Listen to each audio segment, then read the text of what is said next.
Hello, I'm David DeCosmo. Welcome to ECTV Live. Rusty Fender, my co-host, joins us.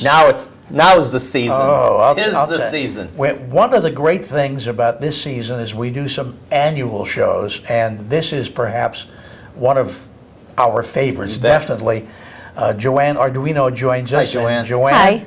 is the current mastermind Well, we'll see. behind the Nutcracker presentation, which is done up at Marywood University right after Christmas, which I've always said this is fantastic. Thank you. Because everybody's busy up until Christmas. They get a little space sometimes between Christmas itself and New Year's, and that's when you... And one heck Absolutely. of a diverse collection, too. Yeah. Well, thank you. Yeah, absolutely. 3 days, Joanne? 3 days, 2 performances each day, 26th, 27th, and 28th.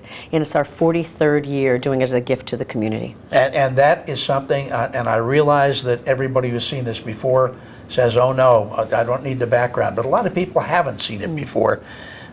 So it's important to remember this history and how this got started and why it's free to the community.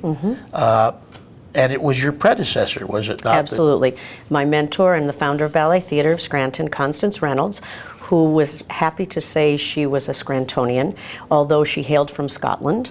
And when she came from Scotland in the 40s, she settled in Moscow and started very small to take students into her basement and teach them ballet. And when she got enough students, she moved downtown to Scranton. And then as the company grew, she decided that because Scranton had been so welcoming to her when she got here, and she just thought the people were, as we all know, the friendly city, she wanted to give something back. And her gift, of course, would have been ballet because that was her love. And when she looked to see what would be the perfect gift, she thought of the holiday season and she thought of the Nutcracker. And it is a universal story, and it's, I mean, even if you're not a ballet lover, you can appreciate the Nutcracker. Sure. So at that point, she went to, who was then the president of Marywood College, Sister Colmany. This was in 1976. And she asked if they would partner and present this gift to the community. So since 1976, we've been doing performances, and up until this point, about 350,000 people have seen the production. wow. Amazing. And you have to look back then in the 70s, you know, people weren't as artsy back in 1976 No, you're right. It as is they are. You know, now there's craft beers, there's craft plays, there's craft everything. People weren't as artsy. If you went to a movie back in 1976, that was high society. It back was. then. You're It absolutely was, right. Absolutely. Yes. And so we're happy that the tradition has continued through the years, and we hope that we have tried to educate and cultivate the community in the arts through the years. Sure, and it's so important to remember these performances are free. It's a treat, and it's a treat for all ages. And again, I'm being repetitive from previous shows, but if you aren't the type of person that you think would like ballet, you're going to surprise yourself when you see this. Because yes, it's ballet and it's high quality ballet, but there's a great story involved, a multi-scene kind of story, a lot of special effects that have literally grown over the years. This is the truth. And the most familiar music that you'll never know you knew when you see this. Yes, in fact, when Halloween comes and the commercials on television start, and I start to hear the strains of Waltz of the Flowers and the Dance of the Sugar Plum Fairy, I know that Nutcracker's right around the corner. But when you say it is free, yes, we're very happy to offer it to the general public for all these years, but just because it's free doesn't mean it doesn't cost us a lot of money. Right, it costs you a lot of money, as a matter of fact. And so we do take goodwill donations, and we do have some benefactors that if anyone would like to be a benefactor, they can get reserved seating and help support the production. But the production itself at this point costs us over $100,000 to produce. Oh my word. That is between ourselves, Marywood University, Fidelity Bank is now a sponsor, and many media people are sponsors as well. That's wonderful, that it's preserved the tradition so well. You use some very, very talented dancers. As a matter of fact, your company has developed some dancers that are going to do some great things professionally. I wonder if you'd mention one or two of those. Surely. Well, the dancer that we have performing this year, we always try to bring some back here and there. And last year we brought back quite a few because it was our organization's 60th anniversary. But this year, Abby Leoncini, who's a professional dancer, she's danced for about 5 years on Norwegian cruise lines, and she was the dance captain there who rehearsed all the performers, and she'll be performing in the second act of the Arabian Variation. Michael McElwee, who has toured in national tours of The Music Man, Phantom of the Opera. He is performing as the Nutcracker Prince. Not performing this year, but she just did perform for us in April, Karen Keeler, who is the creative director of the Radio City Music Hall Rockettes. Wow. And she just came and performed for us in the 60th anniversary. Beautiful, beautiful dancer. And Talk about top of the line. well, we were hoping she was big coming names. back this year to perform, and she would have loved to come back and perform. And then she found out she was expecting her second child. So that isn't in the cards, but she's a wonderful dancer. Do they get paid when they come in? A lot of them donate their services, I so see. we try to give them some stipends and cover travel That's and things like that that. would be included in what your expenses are, Yes. because a lot of folks do not do that for free. Correct. Sure. I would be remiss if I didn't mention one supporting character who will not be there this year, and that is the late Representative Sid Michaels. Sid Michaels Kawulich, who He was a dear friend to Ballet Theater. he always performed in the Nutcracker. He did. He was always in the first act party scene and loved doing it. He was one of the adult parent dancers. And he would come in between his time in Harrisburg for rehearsals, and he would practice. He really loved to do that. In fact, when I changed the casting about 3 years ago, he said, when you're ready to bring the older parents back, because they were some younger dancers, which were difficult because of their professions to get into rehearsal. So we changed it up a little bit, but he was always wanting to come back, and I saw him not long before he passed, and he was also on our advisory board, so he was a good friend to Ballet Theater and to myself. I wanted to mention Sid. He was a friend to all of us in the media locally, and we miss him dearly there. And of course, in his role as a state representative as well. He, of course, as I said, was a member of what I would call the supporting cast for this. This cast is quite extensive. How extensive? Now I'm talking on stage. On stage, about Excuse me. 150 performers. The youngest is 9 years old. The oldest is probably 65. That's a big cast. It is a big cast. Yeah. And honestly, we're fortunate we have some dancers who are very well trained and do a good job, and we're splitting some of the roles to give more opportunity to some of the upcoming dancers. Right. You've brought some attractions for us to look at today. Now, each of these really kind of demonstrates a portion of the program that you'll be presenting. Let's go over it just very briefly anyway, so that those who Surely. are not familiar with, pardon me, with the Nutcracker can get an idea as to what the story involves. Surely. Well, right here, this is Erd Drosselmeyer, and he is the magician who really orchestrates the whole story. He is the godfather to the girl Clara, who is transported on this dream, and she goes through a battle scene where her Nutcracker Prince fights the Mouse King, and over on the red one over there is the traditional Nutcracker. Then they travel through the land of the snow. I do not have a snow Nutcracker here, but I'll have to get one. After that, they go to the Kingdom of the Sweets, which is the second act where it's very famous, where the Sugar Plum Fairy dances. Right. And that's this one right here with the gingerbreads and the candy canes and all kinds of things. And of course, this is just our generic one with all the ballerinas on it, and it is the Nutcracker Ballet. Beautiful. It's got the tree on top, too. It has the tree on the top because the tree is a very big focal point in this production, in any production. Yes, and because it represents when everything comes to life and grows larger than life, and that's when she's in her dream. Yeah, and you have a tree that grows. We do. It grows to about 22 feet. But I love the story about how when the performances got started, you didn't have that special effect. You're right. Recount that, if you will. That is a funny story. We've had a couple cute stories throughout the years, of course. When we first began in '76, Mrs. Reynolds, who was, I said, a native of Scotland, had a wonderful brogue. And we had a tabletop Christmas tree that was maybe about this high. And when it came time for the tree to grow, because we had no funding. Right. And she announced to the general public prior to the opening curtain, she said, now, when the lights flash, I need you all to use your imaginations and pretend that this Christmas tree is growing through the roof. And, you know, that was part of the magic of it. We've had a lot of things. One year, there was something that fell from the rafters that was just a fluke, and while during the Nutcracker, during the Snow Ballet, and the Snow King and Queen were performing, and it came down, and they heard the rustling. This is and during an actual performance? During an actual performance, and the king pushed the girl forward. He saw something coming, and it struck him, knocked him out cold. Thank God he was all right. Oh, how about but that? the interesting thing was Mrs. Reynolds was yelling, close the curtain, close the curtain. The curtain closed, and the audience went wild with applause because they said they didn't know the twist that the Snow King got killed at the end of it. Well, needless to say, thank God, and the Snow King then was fine, and he performed in second act in another role. That was the one and only performance of that. Oh, yes, Yeah. oh, yes. And has it always been done at Marywood?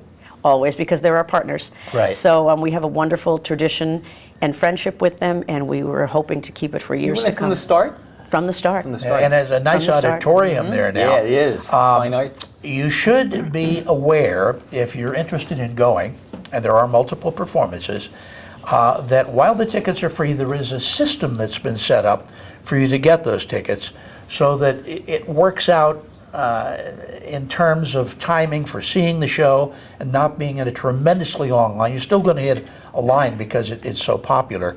But would you tell us how that works out in Surely. securing the tickets? Anyone who would like the free tickets, the tickets for the specific performance, either December 26th, 27th, 28th at either 2 or 7:30 p.m. You can get into line at 2 hours prior to that performance for your tickets. So if you wanted to come, 2 hours before, go out and have a bite to eat with your family, come back, and then your seats will be there.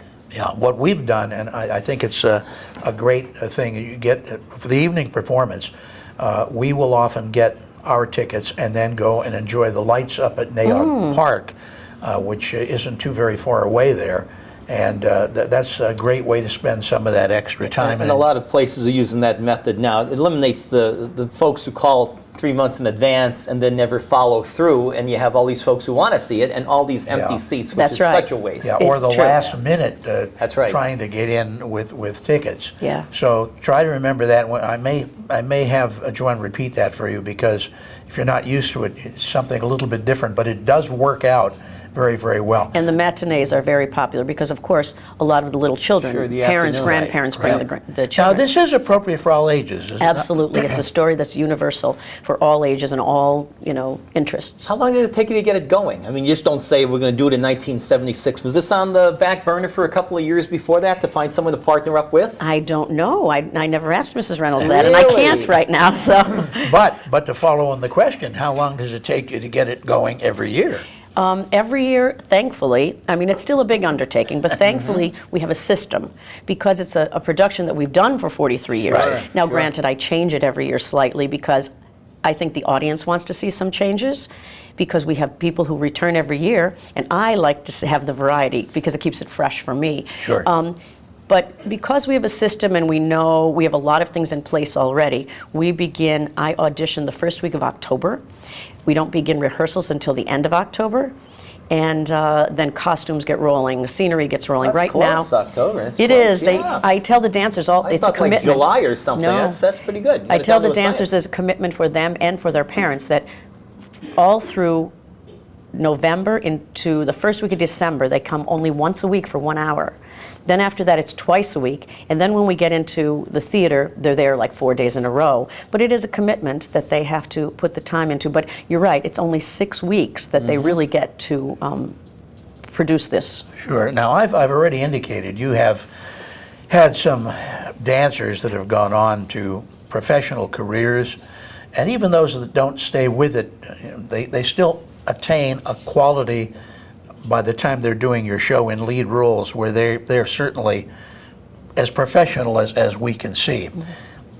Do you have a minor league? Are there a lot of people like coming in to begin ballet that eventually will be, well, of course you can use them almost immediately because you've got to have all ages on stage. Yes, and it's nice to see them because we get to do so many performances.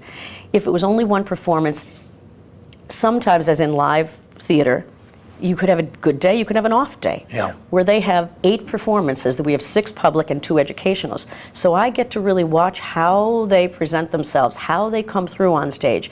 Of course, the technique is important, but then the presentation and how they relate to the audience and how they project and how their emotion comes through, all of those things you can see, and you can see who's coming up. Yeah, because it's goes beyond the ballet steps. It does. It does. You've got to project the characters. Absolutely. You know, Especially because this is a story ballet. So our job is to tell the story so that it's understandable. Of course, I want them to dance perfectly and beautifully, but it's important that that content is storyline correct. gets across to the audience. you also said something I don't want to have just overlooked.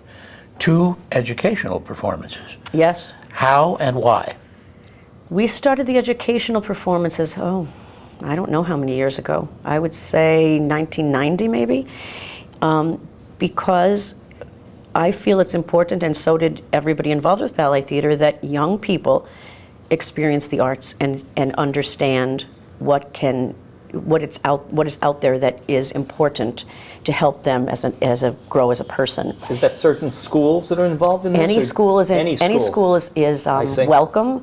We send out letters; they're all invited, and every year we unfortunately have to turn schools away. I see. That's good. But That's we a good have thing. 2,000 school students that come every year, and the nice thing about it is in between at the intermission, where usually the audience gets up, stretches their legs, goes out, gets some air.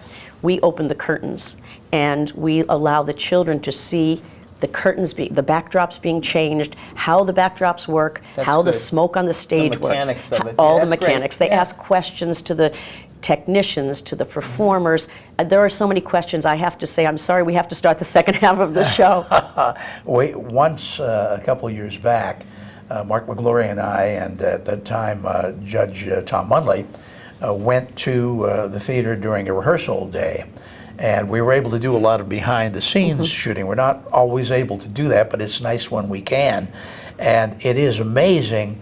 And of course, the true test of success of any production is the fact that you don't know what's going on behind the scenes. That if there is a mistake, you don't know Well, that there's been that's the goal. a mistake. Yeah. But it's important to note that in addition to all those people on stage, you have an entirely separate contingent of people off stage. Correct. How many there, and what kinds of things are they involved in? I would imagine there are about 50 volunteers backstage, ranging in lighting design, lighting directors who come from New York City because they're friends and they have connections here with us, sound, props, hand props, scenic props, technical end of the production, costumes, and then there's always the people who run the backstage, which is like traffic control. They get the dancers on when they're supposed to be on and off and make sure everything is clear and everybody's in correct dressing rooms, their everything where it cues, needs to yeah. be. Yep. The stage manager who calls the whole show as far as what happens when the sound comes on, when the lights go on, when the backdrops change. So yeah, it's quite a process behind the scenes. Well, I think you're very fortunate, too, to have more schools that you have to turn away.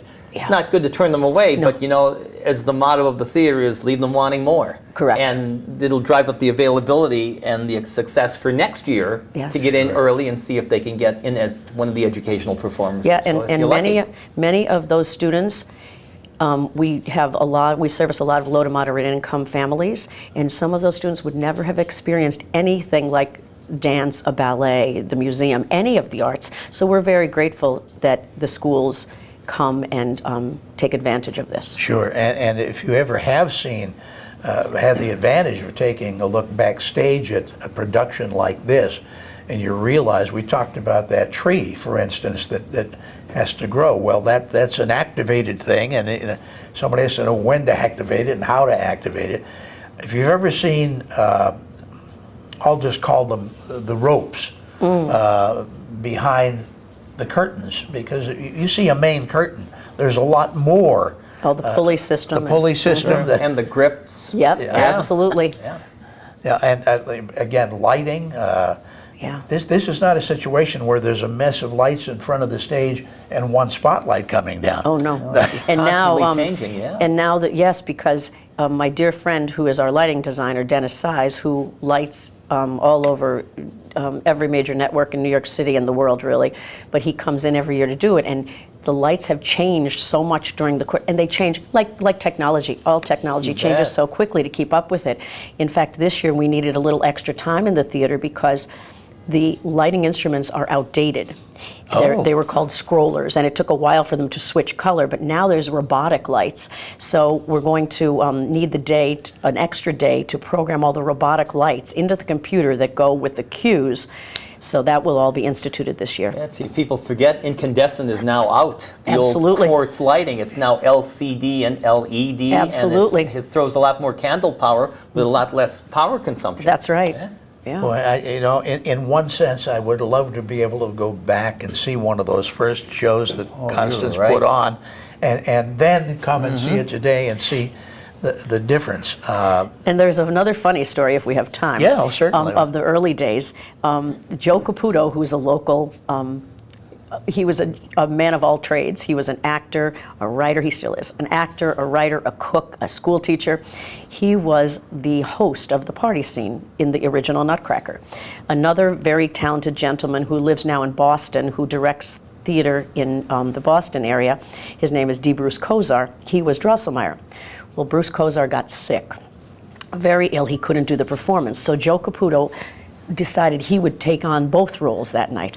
Now, when you know the story, Drosselmeyer and the host interact almost throughout the whole party scene. So Joe would go off and throw a cape on and an eye patch and come out as Drosselmeyer, and then go back off and take the cape off and come out as the host. The funniest thing about it was, you can recognize characteristically his stature because he's a small man, but he changed his character and he was exhausted just running back and forth doing both Playing roles. both roles. Yeah. Show must go on. Absolutely. Yeah, He was a Dr. Jekyll, Mr. Hyde sort of.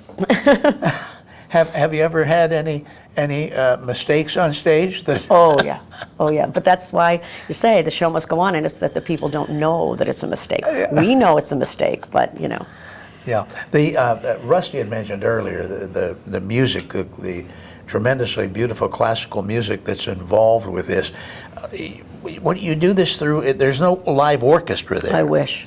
Well, you have an advantage, well, though, 40 too. we would years, love- you should be working on a live pit orchestra, 40-some we years. wish. About 20 years ago, we priced it, and it was about $40,000 then. Oh, no doubt. So, I mean, because we do a lot of performances, it needs rehearsal because the dancers have to be able to be comfortable. So it was really not within our budget. that's a So lot we for do even then. we do The music CD. that as you offer it now is beautiful, and Thank you. the sound is so well done. Thank you. I mean, you're literally, of course, the auditorium is perfect for you. I mean, the acoustics there are Yes. great. There's not, literally, you hear this a lot, there's not a bad seat in the house. So you can see everything very, very well. And I think that, I guess, might be nice to have a live orchestra, but I appreciate what's been done and how it sounds. And my husband will be thrilled to hear that because although he's an accountant by trade, he is a sound man at heart. Oh. And so he has worked for years on sound, and he has all of the equipment that he can clean up things, and he can change tempo, he can change anything we need. He does all the edits. So he'll be happy to know that you thought the sound was I good think quality. it's fantastic. What about costuming? I mean, has this survived from day one? Do you have to keep getting new costumes and We such? do need new costumes. In fact, I was listening before you were doing an interview, and the Scranton Area Foundation has helped us out this year. Oh, great, great. Not costuming, we did get some funding for that through a few different sources, but the Scranton Area Foundation helped out in things that you don't expect. We found that when we got our backdrops, which are absolutely beautiful, they were designed by a man in New York, and an Asian gentleman, very talented. He painted them for us, I would say, within the last 10 years. It was a process of about 3 years. Since then, there are new safety regulations, and all of the backdrops have to be fireproofed. Absolutely. Oh. Absolutely. So now, in order to send our backdrops out to be fireproofed, it was $11,000. Oh, my Which, word. For a large company, that isn't a major thing, but for us, it is a major thing. Sure. And something that you don't intend, you don't have it in the budget for that year. So Scranton Area Foundation, we went to them, and they, half of the monies they helped us with. Oh, that's And then someone wonderful. else donated, an anonymous It's all donor. about safety anymore, and that's, Absolutely. yeah, it's It fire truly is. retardant. Yeah. Truly is. Yeah, but to help preserve this classic gift to the community, that's wonderful that happened that And we way. are trying to refurbish costumes. We do them in waves, because they go through a lot of wear and tear. Sure. And there's different sizes, so it's an art in how they make them, because you never know what dance is going to fit in them that year. So you have to have different hooks for different sizing, different lengths, so the hems can go up and down. It's a everything is a And process. they come to a point where they're just non-repairable at some point. Correct. Too. You Or they just even can't dry rot. rebuild them. That's right. They dry rot. Yeah. Well, in essence, the production is ready for this season. They're ready for you to come and see it. You will enjoy it, believe me. It's just a wonderful, wonderful program. Free again, but once again, Joanne, just remind everybody of the dates and the system you use for getting those free tickets. Okay, it's December 26th, 27th, and 28th at 2 and 7:30 each day. For free tickets, you can line up 2 hours prior to the specific performance and get your tickets. There's also online, you can go online. You cannot get your free tickets, but if you want to see how to get reserved tickets and help support the company, you can do that as well. Good and luck. on Facebook. Happy holiday. Break a leg. Thank you, you also. Yes, absolutely. Thanks for coming back. We so enjoy having you here. Thank because you, and I'm grateful you have me. You're like an ornament on our tree. Oh, thank you. Rusty, thank you so Yeah, much. good to see you, Dave. Mark McGlory, thank Thanks, you. Mark. I'm Thank you, David Mark. Cosmo for ECTV Live. Till we see you again next time, just hoping all your news is good.